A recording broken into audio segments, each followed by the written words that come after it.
we have about 20 different programs that a startup or most businesses can access. We call it non-bankable financing.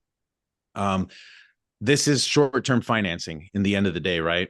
This is one of them. So the 0% intro period is usually anywhere between 9 to 18 months. Hello and welcome to Pillars of Wealth Creation, where we talk about creating financial success with a special focus on business and real estate. I'm your host, Todd Dexheimer. Now, let's get to it. Hello and welcome back to the show. I'm your host, Todd Dexheimer. Excited to have Patrick Pychynski. Patrick, how are you doing today? I'm doing great. Thanks, Todd. Yeah, absolutely. Well, appreciate you being on the show. And a little bit about Patrick. He's the founder of Stacking Capital, which is the go-to expert for entrepreneurs who want to unlock massive 0% interest funding without drowning in high interest debt. That's super interesting. So I want to dive more into that.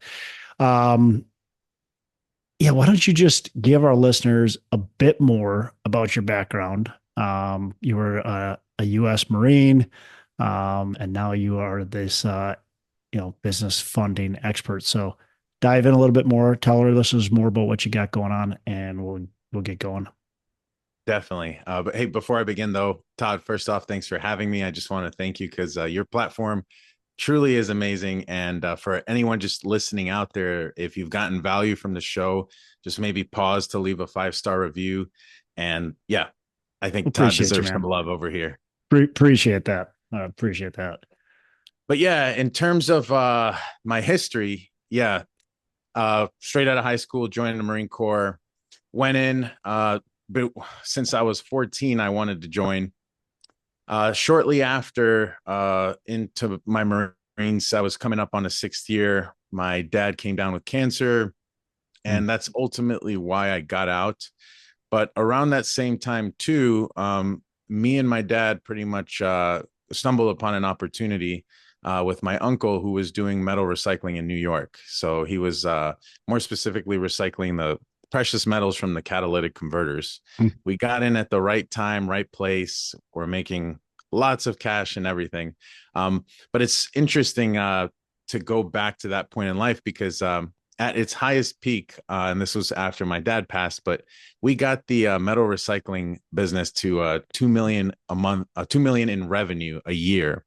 Wow. And I didn't know anything about business credit. So obviously it was just all with my own cash flow, money in and money out. So it's just so funny because long story short, I actually ended up going to jail because of some line of credit that I took from a metal recycling yard in Virginia. And months later, I was young in my early 20s. They have me months later after they wire me $20,000. I do about $250,000 worth of business with them. They have me sign a contract that just says like, hey, we wired you this money. And in that contract in small letters, there was like, and if we ask for that money and we don't get it within 24 hours, it could be deemed as embezzlement. So I kind of opened up the can of worms back in, I think it was like around 2015. Commodities start to drop, prices on everything start to drop. I'm not using business credit, so I have no working capital to keep me afloat.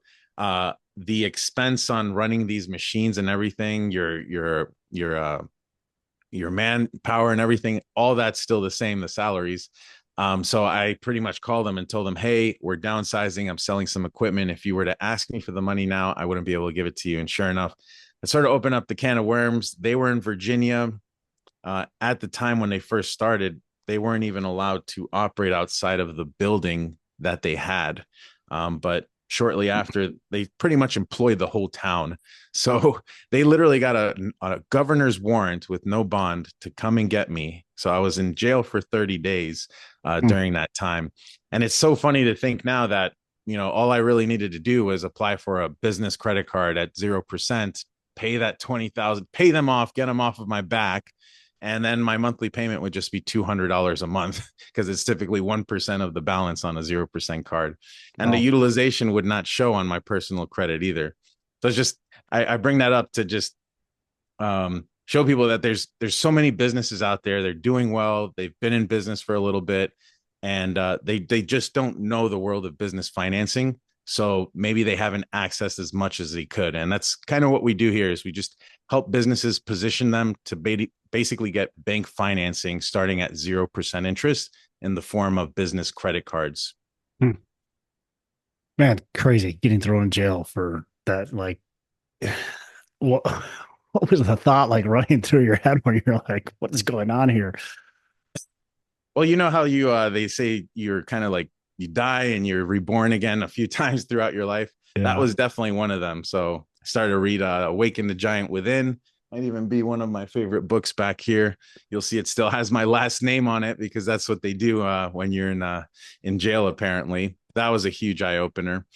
Yeah, and then shortly after I got out, I pretty much joined a I joined a team. I basically became a martial artist again, but I was actually selling basically martial arts programs and being an instructor for an organization. Hmm. And towards the end of my tenure, I pretty much ended up being the sales manager. I was the right hand man of the owner.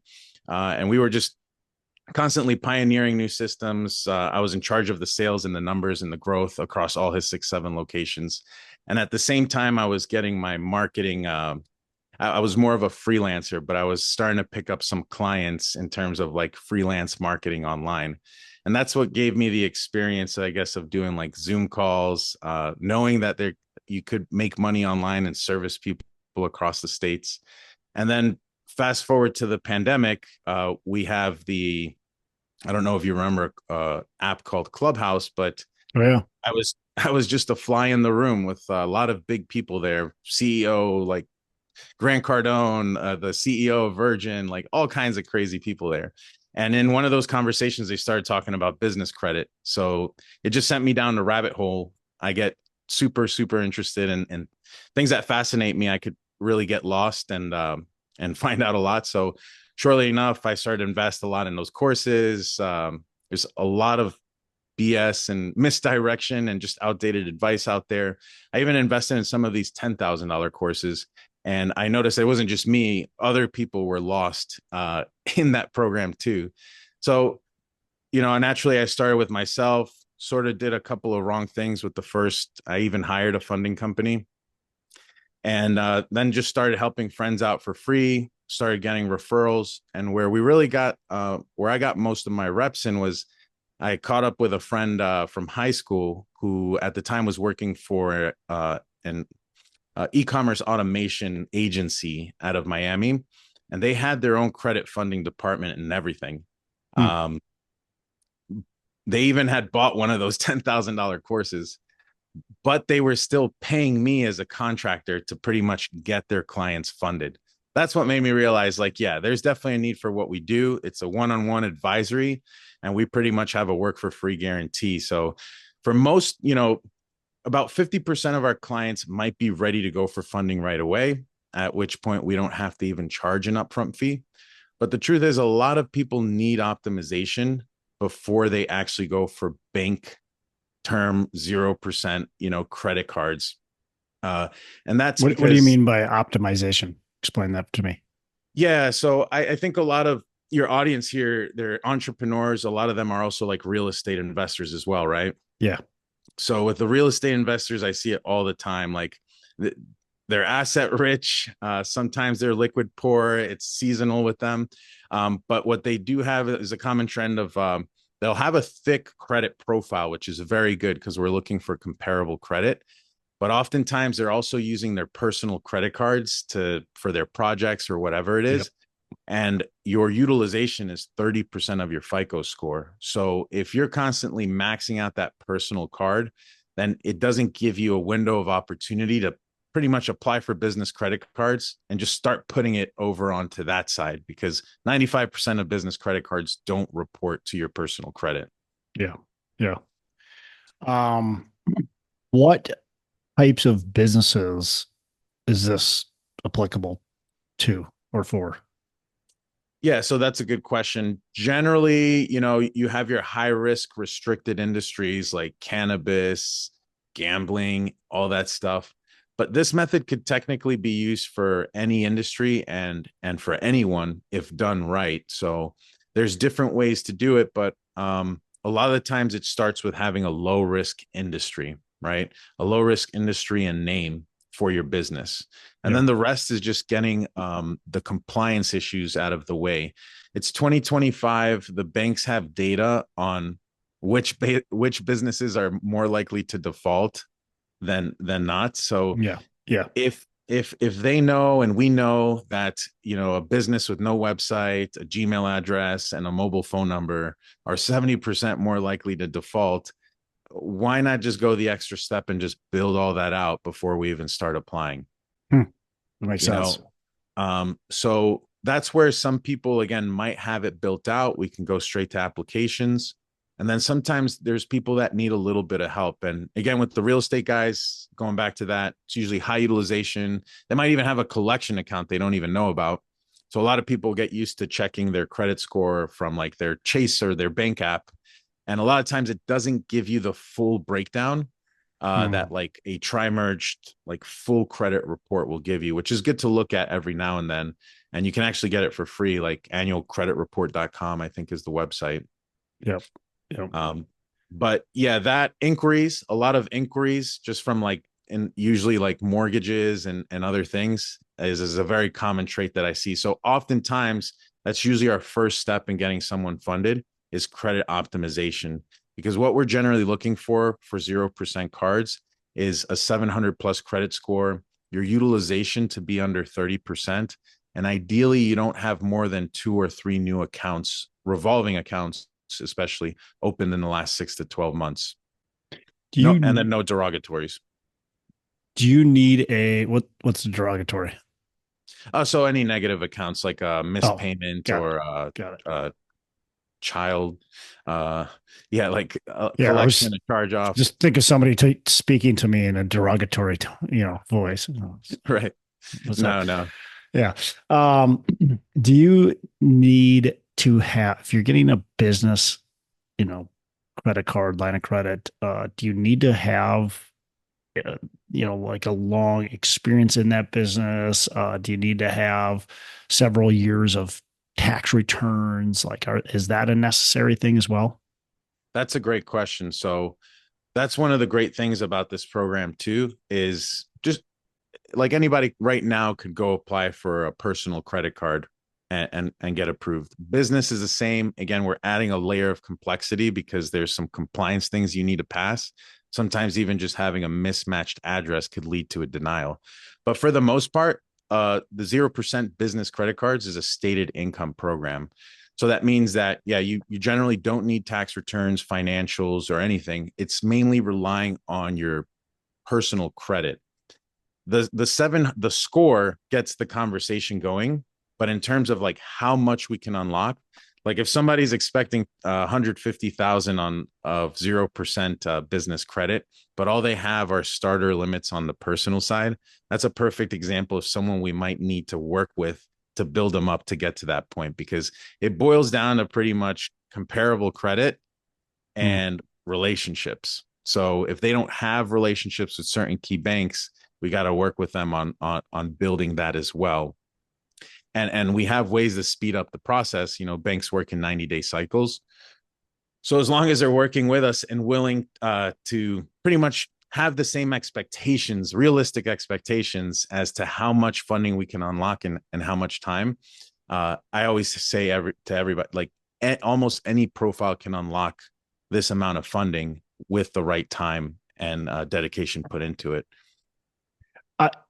I'm used to credit cards. Like if you see a credit card, you're paying like 20% plus interest. So like, is this like 0% sounds too good to be true? Like how long is it 0% for? What's the I don't know, what's the pitfall here? I love it. I love these questions. They're great questions. So yeah, we're not here to misdirect anyone, or we're actually very upfront about it. We have about 20 different programs that a startup or most businesses can access. We call it non-bankable financing. This is short-term financing in the end of the day, right? This is one of them. So the 0% intro period is usually anywhere between 9 to 18 months on each line that we're pretty long. up. it's pretty long. And again, as long as we know that going forward and we have a plan, then we could plan. So this process could be repeated every 2 to 3 months. So typically after we go for these business credit cards, we remove the inquiries and now we're going for another round. But it could also be done like at the end of your 0% for that first round, so that we're going for basically like a balance transfer strategy. So somebody could have 0% consecutively for a couple years. Oh, wow. There does need to be a plan, and we do need to make sure that we're managing it correctly. So for example, by the time that 0% card runs out, especially if we're thinking about going back to the same bank, we're going to want to make sure that card is below 45% and that they've made their payments on time and have a good track history with that line. Yeah, gotta imagine.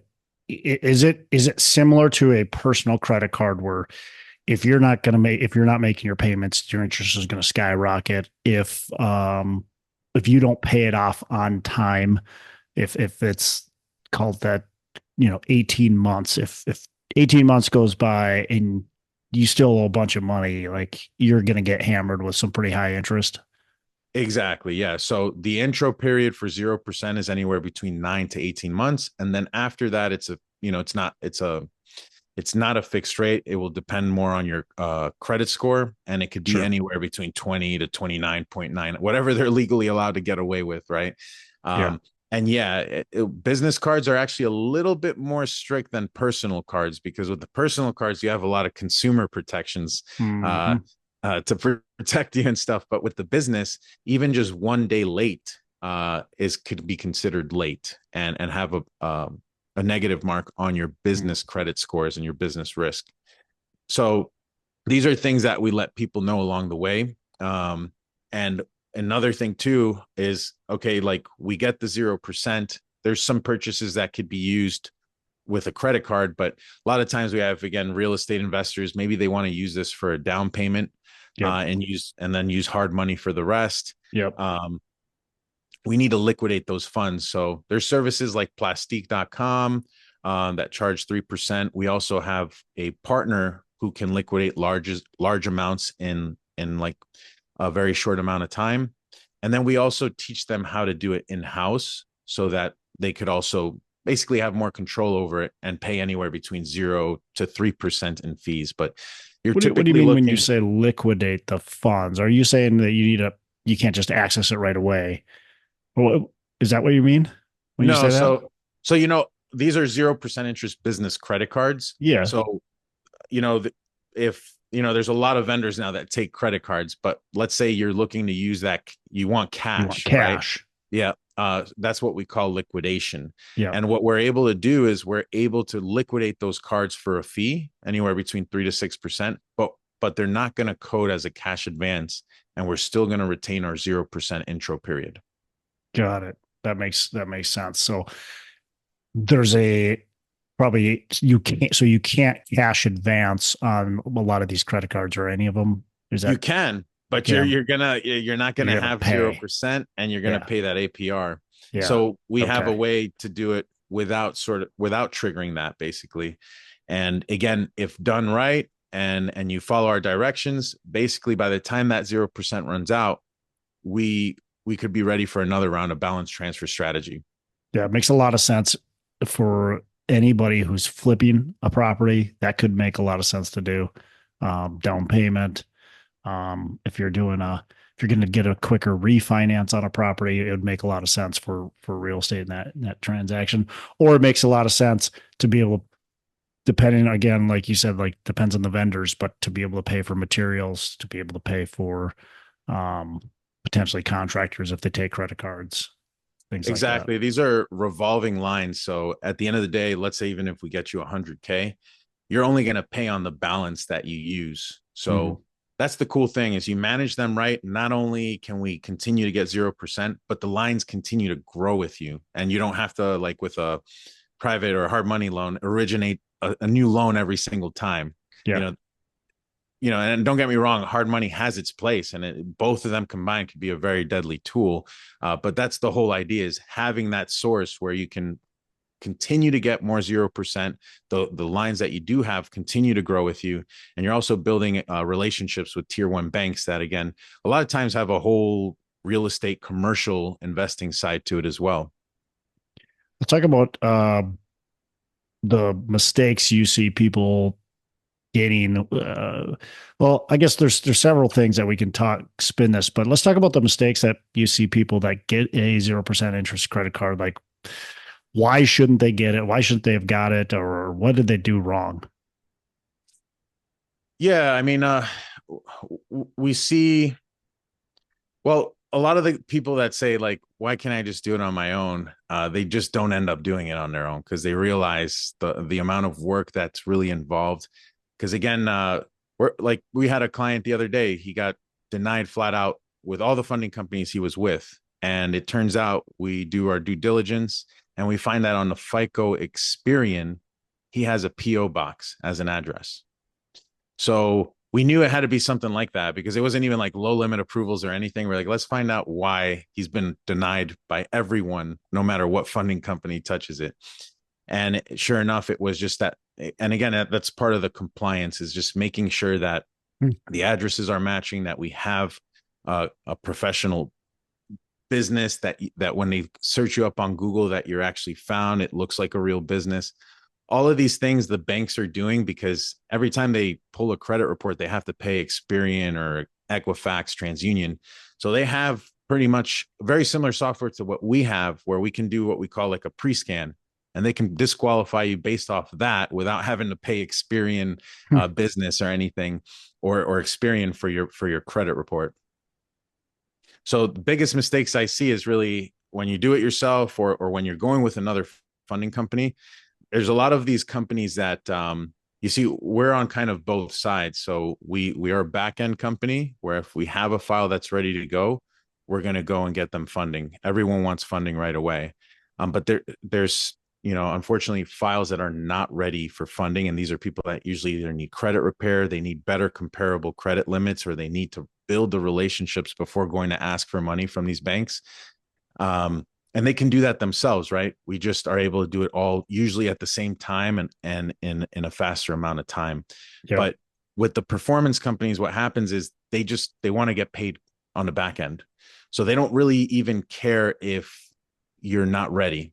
So a lot of times you have a file where I wouldn't necessarily go and ask for money right now, right? I wouldn't start applying because maybe you have an old collection. Maybe you have like some inquiries that you just racked up that didn't result in an open account, so we can remove them. And maybe you have one revolving account that's showing like 60% utilization, and you can actually pay it down, right? It's like, why not just wait one billing cycle? Let's have that update. And while we wait for that to update, that time, we can actually make the most out of that time by making sure, again, crossing the T's, dotting the I's on your business compliance, and then making sure that we have all the banking relationships set up for the banks that we're going to target. Yeah, so it's basically like, and then the result of that basically is like, for example, I had a prospect that I was talking to the other day. He had one of these funding companies added 5 new accounts to his personal credit profile. So that already is one of the biggest things that will slow you down in getting business funding, is just having too many new open accounts recently, especially if they're all revolving. And then on top of that, he went for 2 Amex cards. The first one was a $2,000 approval. So it's like, why would you apply again for the Amex if you got $2,000 on the first one? Yeah. Well, because it's just going to be double the commission. It's 10% now of 4K instead of 2K. And then after that, he ghosted them because there was actually absolutely no plan afterwards, right? You just shot him in the leg, and now he's dragging for 6 to 12 more months until he could do something. So it's little things like that where it's like, yeah, and let's say best case scenario, you get some funding, but you're probably left like 5 figures on the table. Yeah. So you're saying you can maximize. What kind of financing are you seeing people get? Like how much? So is it like a couple $1,000? Is it a lot?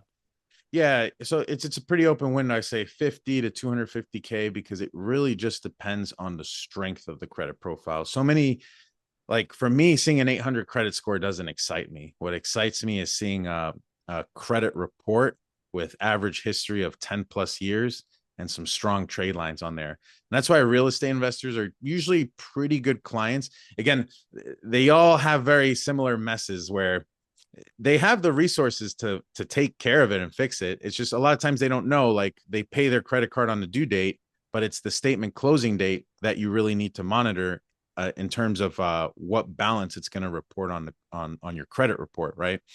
So it's Hmm. sometimes just a little bit of education, a little bit of optimization, but if you have a thick profile, so again, like I said earlier, it boils down to comparable credit and relationships. So if you've got mortgages, loans with $350,000, and you've got a couple of cards that are over 5 years old and in the five-figure range, like over $10,000, then those are the files we can usually get over $100,000 in the short time span, anywhere between 30 to 45 days. Really just depends on, again, what they're walking in with. Because very few people are just like squeaky clean on their profiles. Yeah. Yeah. Makes sense. Um, Patrick, your service, like, I, we, what do you charge? How does that work for you? Yeah. So, like I said, what we typically do is the first thing we want to do is have a consultation call with them to see if we can actually help them. Yeah. Um, and if we can, there's really two options. There's one option for those that just aren't ready for funding. And that's like, look, this is what you need to do if you want to go down this route. You could do it with us or you can do it by yourself. And we put it all out there too in terms of the step-by-step process. But like I told you before, I've seen that and I've been through that. It doesn't help. Having somebody guide you every step of the way, one-to-one, is really what gets you across the finish line. So for people like that, we have to charge an upfront fee because it's a very intensive program. We're getting with them once a week, checking in with them, Yep. making sure that they're getting everything that they need to do. And it's not much, right? It's a lot easier too when they're a real business and they already have a lot of this natural organic business stuff going on. But usually then it's an upfront consulting fee. And we're charging usually 6K for a program like that. And what we do is we have a work for free guarantee. So we'll work with you until we get you 150,000 in funding. Hmm. But if you're ready, then you can decide to either pay up front or pay on the back end, usually anywhere between 8 to 10%, depending on pretty much the file. And sometimes, yeah, they can do like a down payment and get a little discount on the success fee, basically on the back end. That's cool. All right. Let's talk about you and your business and how I want to dive in a little bit. Um, what are you doing in your company um to grow? Like what strategies do you find that has been really successful for you in order to grow, in order to continue to provide these services to your clients? Yeah, I'd say it all starts with culture. Uh Culture and good training. If your team isn't bought in, it's going to be really hard to be successful at anything. That's my main thing. Like after that, I mean the rest just becomes easier. Obviously, you need your SOPs, you need your systems, you need but if you've got good yeah, if you've got them very well bought into the vision and the culture and you're training them very well, the rest is pretty easy, pretty much. I hope that answers that question. Yeah. How often, or like what do you like to do for training? Is it a weekly thing? Is it a monthly thing, or what? How do you like to do that? Yeah, so we've grown a lot over the past 6 months, and we're very fast paced over here. And also, like I've realized, I've adapted myself to have to be that way too. So I've literally hired and fired people on the same day, and it's just because I know they're not going to be a good fit and role for it. uh it's kind of sad too, like this is off topic, but I basically, the last one I hired and fired the same day was because he couldn't get with the program in terms of like getting on Zoom, downloading Slack, all this stuff. So it was kind of a sad thing, right? To have to fire someone because they're not technology literate, but Yeah. that was the case here. Yeah. So off topic there. But you have to have the right people that fit, in the company. 100%. So if that's not a right fit, it's best for both of you to make that decision really quickly. 100%. Yeah. Move fast. You got to. Yeah.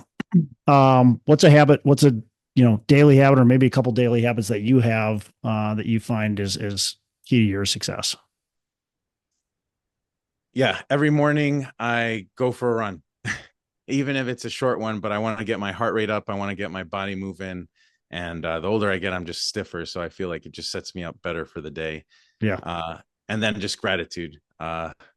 Gratitude and grounding is what I call it. But just taking a moment throughout the day, or especially if you're starting to feel a little bit overwhelmed, to disconnect from everything, take a few deep breaths, and really think about all the blessings and greatness that you have, because that's really what it is, right? When you're like in a mood or a certain mindset, is you have this internal dialogue that's taking over, that's extremely negative and replaying.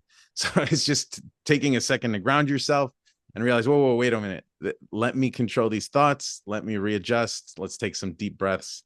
And those two things I think have kept me sane and have allowed me to continue that super fast pace. Oh yeah, and going back to how we train these guys, they learn on the job. So we have training every morning. I'm meeting up with these guys, and we have breakout rooms and everything depending on what departments they're in, and we're pretty quick to throw them into the fire. That's what I was going to say. It's like the mixture of education mixed with application is what and then the pressure is what I've learned, because I've learned that through my learnings, is like when somebody throws you in the fire for whatever reason, you're like, I don't want to go through that experience again. I'm going to make sure I'm prepared next time. So I've noticed that's how I've been able to train some really good guys recently, in the last few months. That makes sense. You got to be doing that. I'm a big proponent of that too. You can only learn so much through a book. You have to apply it. And if you don't apply it, you're just not going to learn it properly. And that pressure, it's too slow. And the pressure and the fast pace just helps you learn faster. And like you said, I really like that. I mean, you're just gonna want to be more prepared. You just had a day where like, holy cow, I'm so overwhelmed. Well, I got to figure out then how to be better the next day. Exactly. And most of the time it's controlled too. I'll tell them like, hey, these are old leads, no pressure, but they still feel the pressure. Oh yeah, right? there's still pressure. Yep. So that's I'm glad you asked that question, because I've put a lot of focus into training a lot of good people on the back end here the last few months. That's awesome. All right. Couple last questions before we wrap up. What's a favorite book you can recommend to our listeners? Yeah, by far. There's a lot of great books out there, but this is sort of like the standard. It's Think and Grow Rich. I literally read it every day on repeat. On repeat, as in I'm not reading it every day, the whole book, but yeah, I just pretty much have that book all the time, and I'm reading it every day, 10 pages a day. Love it. All right, last question. What are your 3 pillars of wealth creation? 3 pillars of wealth creation. Yeah, I mean, I've mentioned this a couple times through different topics, but I think everything starts with the mind, right? You have to first think it's possible before you make it a reality and start to manifest it and materialize it. So I'd say mindset is one. Grit, so just not giving up, because again, having faith, I guess, is the other. For me, I think they're more like principles, right? Because if you do that, I think the rest will take care of its own. So it's and just having like a burning desire for something, so which could fall into the planning and all that, but I think it's more than that. It's having that deep burning desire for something. Love it. Patrick, how can our listeners get in touch with you? Check out what you got going on. Yeah, there's a lot of noise out in the market, and if somebody's looking for capital, they probably talk to 5 or 10 different funding companies. So we've actually invested a lot into software in the last year, and what we've done is we made it super easy. If they go to stackingsuccess.com, they just go to run my free scan. They don't even have to talk to anybody. If they go through a list of questions, by the end of that, they're going to get emailed a login to their dashboard. And inside of that dashboard is actually going to tell them what they're pre-qualified for in terms of financing. And it's actually a pretty comprehensive dashboard. It'll also tell them what they're missing for lender compliance. So if there's a 411 listing missing, if there's a address that's either a PO box or a home address, it'll tell you everything and walk you through how to pretty much fix that stuff. Usually after that too, we'll reach out and we'd be more than happy to schedule a free consultation to go over their options. And if they're pre-qualified for anything at that point, they don't really even have to pay anything up front. We could just go straight for applications. How accurate is that? Like, run my free scan and you say, hey, you can qualify for $75,000. Like how accurate is that? Yeah. So initially what it's going to do is it's just going to, after answering those questions, it's going to give them just, because I told you we have about 20 different programs, from revenue-based lines of credit, business credit cards, personal credit cards, credit union loans, that small businesses, startups could access. So it's just going to have a check mark if they pre-qualify for the program. Once we get on the phone with them and we get a copy of their credit report, our software can merge the credit report with that data that we have. And now we're able to produce a fundability report. So it'll give them a funding range at that point. It's usually very conservative. And it's also going to give them a list of what they might need to fix on their personal and business profiles to unlock more. Makes sense. Love it. So it just cuts through the noise and allows us to give them a much, because everybody wants to know, how much can I get now? Yeah. How fast can I get it? Yeah. And it does a pretty good job at doing that very quickly. Are you selling my information to everybody else? Oh yeah, no, not at all. No. Good. And that's one of the great things too about that, right? So when you pre-qualify for the program, you go for applications, you're only talking to the only banks you're talking to or lenders are the ones that you're going to the table with to sign and finalize it. Love it. Patrick, again, really appreciate you. Appreciate, I mean, this is this is very interesting. I think very useful for a lot of our listeners to be able to access. Of course, you got to understand why you're using the money and understand the pitfalls of utilizing any kind of loan. But I love the services you guys offer. I think that's excellent. Getting people to be able to actually qualify is huge, because there's so many times where people get denied and they just don't know the right steps to take. And it's crazy. It could be as simple as a PO box that is holding somebody up from getting approved for a 6-figure credit card versus 0. It's wild. So appreciate you. And thank you. You have a fantastic rest of the day. Thank you so much. You too. Hey, thanks so much for listening. I appreciate you being a loyal listener. I would love to have you go on to our Facebook page and subscribe, give us a thumbs up, go on to iTunes or wherever you listen and give us a rating and review. Don't forget to subscribe. Your rating and review just helps us push this out to more and more people and continue to grow our audience and hopefully positively affect a ton of people out there that really need this and want this. So the other thing I've got for you is a free ebook on my website. So go on to venturedproperties.com, and download our free ebook on real estate and on syndication. And I've got some data points in there, some really good stuff for you. So I'd love to have you take a look at that. It's free. I'm not expecting anything from it. And also, look, if you want some help in multifamily, want some help learning, growing, getting your business off the ground, I would love to talk to you about what it would look like to work with me potentially and see if that's a good fit. So you can go to coachwithdex.com and check that out. And we can definitely have a call. Thanks a lot for listening. You make it a fantastic rest of the day.